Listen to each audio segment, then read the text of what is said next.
everyone, and welcome back to another A to Z of videography. And today we are on the letter N, which is ND filters or neuro density filters. I think that's right, neuro density.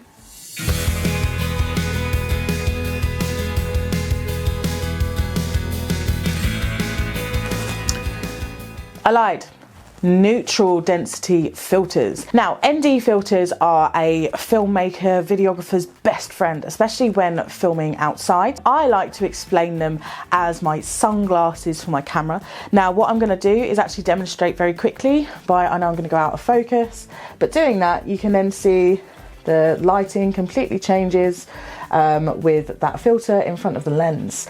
So it's quite cool. You can see how that changes, but what it does is it actually spreads light out evenly for the camera to then be able to adjust a lot nicer. So you can then keep your depth of field without having to increase the aperture, the f-stop and stuff like that. So it's a lovely, lovely way of adding an extra.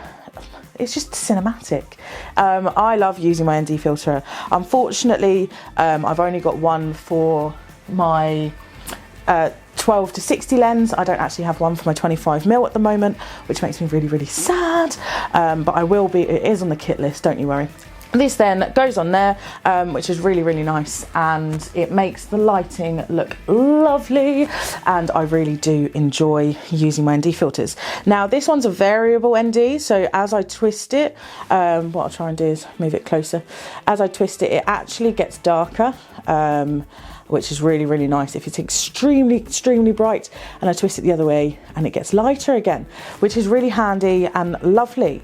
Now, one of the things that I get asked all the time is, what on earth do the numbers mean on the side?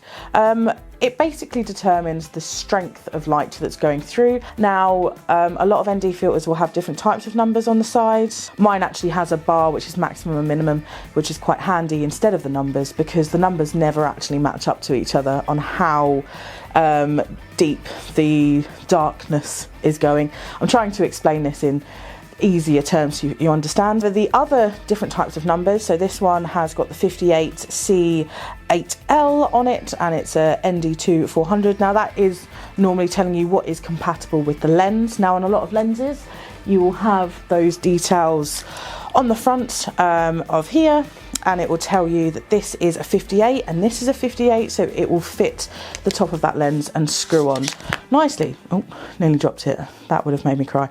So that's how you then determine matching the lens to your ND filter, putting it on there. So this is the 58 and this is the 58 wide lens. So that is really, really helpful. Now, the biggest next question is, what does an ND filter realistically actually do? Well, that's a good question. It can assist the aperture and allow for a shallower depth of field. So if you have a lens, for example, that doesn't have a very wide aperture range and your f-stop's only 2.7, let's say, if you use an ND filter and you want to lower, ND filter can help assist the aperture in a very high lit area, which means you can get a stronger depth of field when you are filming outside, for example. That way, if you put the ND filter on, you can then still keep the aperture nice and low without overexposing your image.